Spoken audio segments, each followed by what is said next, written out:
ہم کسی کی وفاداری ٹیسٹ نہیں کرتے، لیکن آج کی D G I S P R کی پریس کانفرنس جو کہ پرو گنڈا پور ہی تھی تقریباً، اور کل کی عطاء اللہ تارڑ کی پریس کانفرنس اس بات کی نشاندہی ہے کہ وہ جو خان نے کہا تھا نا کہ گنڈا پور ان کے ساتھ مل چکا ہے، تو ظاہر ہے وہ دو اہم ترین پریس کانفرنس اس بات کی عکاسی ہیں، اور گنڈا پور جو ہے وہ اب وہ داغ دھونے کے لیے ریلیز نکال رہا ہے۔ اچھا جی، خان کا جواب سب سے پہلے اور پھر آج D G S P R نے جو کچھ کہا ہے ظاہر ہے وہ بڑی عجیب ہے، بلکہ خان کے جواب سے پہلے، کیونکہ ڈی جی صاحب نے یہ کہا نا کہ وہ پی ٹی آئی نے فیصلہ کیا، لوگوں کو بسایا جائے گا، مذاکرات کیے جائیں، یہ ہے وہ ہے۔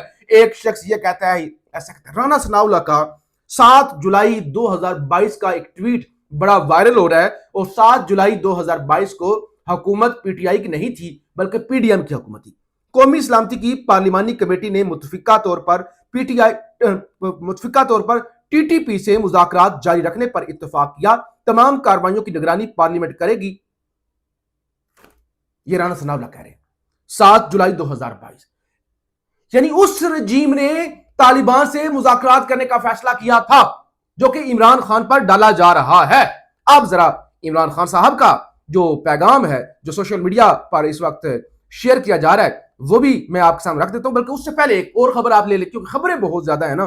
خبر یہ ہے کچھ لوگوں کی جانب سے سہیل افریدی کو اپروچ کیا گیا ہے کہ ٹھیک ہے ہمارے پاس بندے نہیں ہیں، ہم آپ کو وزیر اعلیٰ بننے سے روک نہیں سکتے، اور اگر روکیں گے تو معاملات بڑے خراب ہوں گے، تو آپ جیسے گنڈا پور ہمارے ساتھ ملا ہوا تھا نا، آپ بھی ہمارے ساتھ مل جائیں، آپ ہمارے ساتھ ملاقات کر لیں، یا آپ ہمیں بلا لیں یا ہم آ جاتے ہیں، یعنی مل جل کے کوئی ملاقات کر لیں، معاملات طے کر لیں۔ تو خبر ہے سہیل افریدی کی جانب سے انکار کیا گیا، اور اس کے بعد ظاہر ہے یہ جو دوڑیں لگی ہوئی ہیں وہ سارے معاملات اس وقت جاری ہیں۔ اچھا جی، اب جو خان کا پیغام ہے ظاہر ہے وہ بڑا اہم پیغام ہے، اور اس وقت سوشل میڈیا پر اسے جو ہے وہ شیئر بھی کیا جا رہا ہے۔ میں ذرا آپ کے سامنے رکھ دیتا ہوں۔ خان کہتا ہے 2021 میں اس وقت کی فوجی قیادت نے ہتھیار پھینکنے والے دہشت گردوں کو واپس بسانے کا منصوبہ پیش کیا تھا، مگر اس منصوبے کو خیبر پختونخوا اور قبائلی علاقوں کے ہمارے منتخب نمائندوں نے مسترد کر دیا تھا۔ اس منصوبے پر ہمارے دور میں عمل نہیں ہوا، لیکن اب حقائق کے برعکس تحریک انصاف کی حکومت پر یہ سراسر جھوٹا الزام لگایا جا رہا ہے کہ ملک میں دہشت گردی اس دور میں بسائے گئے دہشت گردوں کی وجہ سے پیدا ہوئی ہے۔ قوم کو بتایا جائے کہ کون سے دہشت گرد کب اور کہاں کیسے بسائے گئے۔ تو یہ خان کا ایک پیغام تھا جو 2-4 دن پہلے آیا تھا، لیکن آج اس پریس کانفرنس کے جواب میں پی ٹی آئی کی جانب سے سوشل میڈیا پر شیئر کیا جا رہا ہے کہ ہمیں ذرا قوم کو بتائیں نا کون لے کر آیا، کس نے بسایا، ہم نے تو انکار کر دیا تھا۔ اور اس کے بعد رانا ثناءاللہ کا جو ٹویٹ میں نے آپ کے سامنے رکھا ہے وہ دودھ کا دودھ اور پانی کا پانی کر دیتا ہے۔ اچھا، آپ جلدی کے ساتھ کچھ ایسی چیزیں جو D G I S P R کی پریس کانفرنس میں ڈسکس ہوئی جو کہ کسی بھی سرخ لکیر سے کم نہیں ہیں، جو کہ بڑی الارمنگ بھی ہیں اور سب سے بڑی وارننگز بھی ہیں اور الٹیمیٹم بھی ہیں۔ ان میں سے ایک اور اس سے پہلے بھی ایک جو آج سوال فرزانہ علی جو کہ بیورو چیف ہے آج نیوز کی، ان کی جانب سے کیا گیا۔ انہوں نے کہا آپ نے عدالتوں کے بارے میں کہا کہ عدالتیں ڈیلیور نہیں کر رہی، عدالتیں 9 مئی والے فیصلے نہیں کر رہی، فلانا نہیں کر رہی، دہشت گردوں کو سزا نہیں دے رہی۔ آپ کے پاس بھی تو ایک مجرم ہے نا، فیض حمید، تو پچھلے سوا سال سے آپ کی قیادت میں ہے۔ اگر آپ باقی عدالتوں پر الزام لگا رہے ہیں تو آپ کی عدالت نے اتنے مہینے، اتنے ہفتے، اتنے دن گزر جانے کے باوجود فیض حمید کا فیصلہ نہیں کیا، جبکہ فوجی عدالتوں میں سویلینز کے ٹرائل تو چند جو ہے وہ دنوں کے اندر ہو گئے تھے۔ تو اس طرح کا ان کا سوال تھا۔ تو فیض حمید صاحب نے کہا دیکھیں وہ سابق آئی ایس آئی کے چیف ہیں، وہ 3 اسٹار جرنیل رہے ہیں، تو اتنی جلدی تو ان کا نہیں ہوگا، ایک چیز جو ہے وہ ظاہر دیکھی جائے گی۔ تو یہاں پہ سوال یہ بھی اٹھتا ہے سابق وزیر اعظم کا ٹرائل تو دنوں میں ہو جاتا ہے، راتوں میں ہو جاتا ہے، آدھی رات تک عدالت جو ہے وہ لگتی ہے، ظاہر ہے۔ لیکن میں نے ویڈیو کے شروع میں کہا تھا جو لوگ پاکستان میں زمینی حقائق کو سمجھتے ہیں پھر وہ اس طرح کے سوالات نہیں اٹھاتے۔ اچھا جی، کچھ میں نے جو کہا نا کہ اہم چیزیں جو میرے لیے بڑی حیران کن تھی D G I S P R کی پریس کانفرنس میں، انہوں نے کہا کہ آپ ہمیں سیاست میں نہ لائیں، آپ ہمیں سیاست میں نہ لائیں، ہمیں وہ صوبائی حکومت قبول نہیں جو دہشت گردی کے خلاف آپریشن میں حمایت نہ کرے، ہمیں وہ صوبائی حکومت قبول نہیں۔ یہ بڑی واضح لائن ہے، ہمیں قبول نہیں۔ حالانکہ ادارے حکومتوں کے ماتحت ہوتے ہیں، تو انہوں نے بڑا واضح کہہ دیا کہ سہیل افریدی اگر عمران خان کے راستے پر چلتا ہے اور آپریشن کی مخالفت کرتا ہے تو وہ ہمیں قبول نہیں. اور آج ہنگامہ بھی ہوا نا اس پریس کانفرنس کے اندر.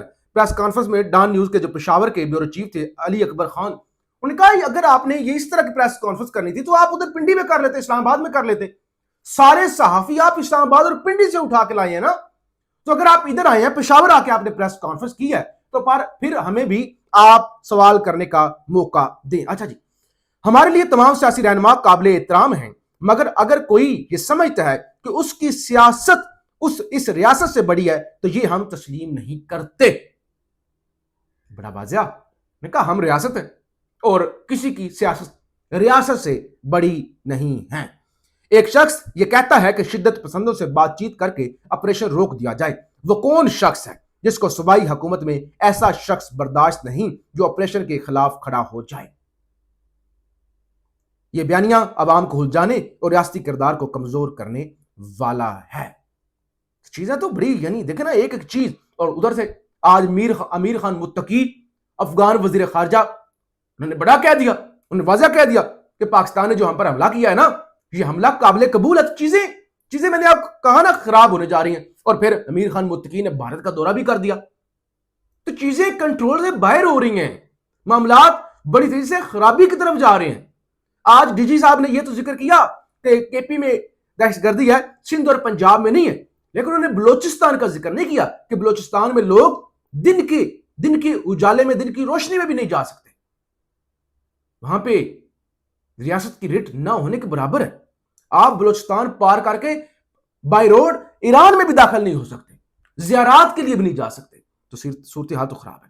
اچھا, 9 مئی پر بڑا ان کا آج پھر بولے 9 مئی پر ہمارا موقف بالکل واضح ہے کہ یہ فوج کا نہیں قوم کا مقدمہ ہے. کوئی ملک اس وقت تک آگے نہیں بڑھ سکتا جب تک ان واقعات کی منصوبہ بندی کرنے والوں کو کیفر کردار تک نہیں پہنچایا جاتا. جس ملک میں آپ افواج اور شہداء کی یادگاروں کو جلائیں اور بھاگ جائیں تو اس ملک کے عدالتی نظام پر بڑا سوال ہے.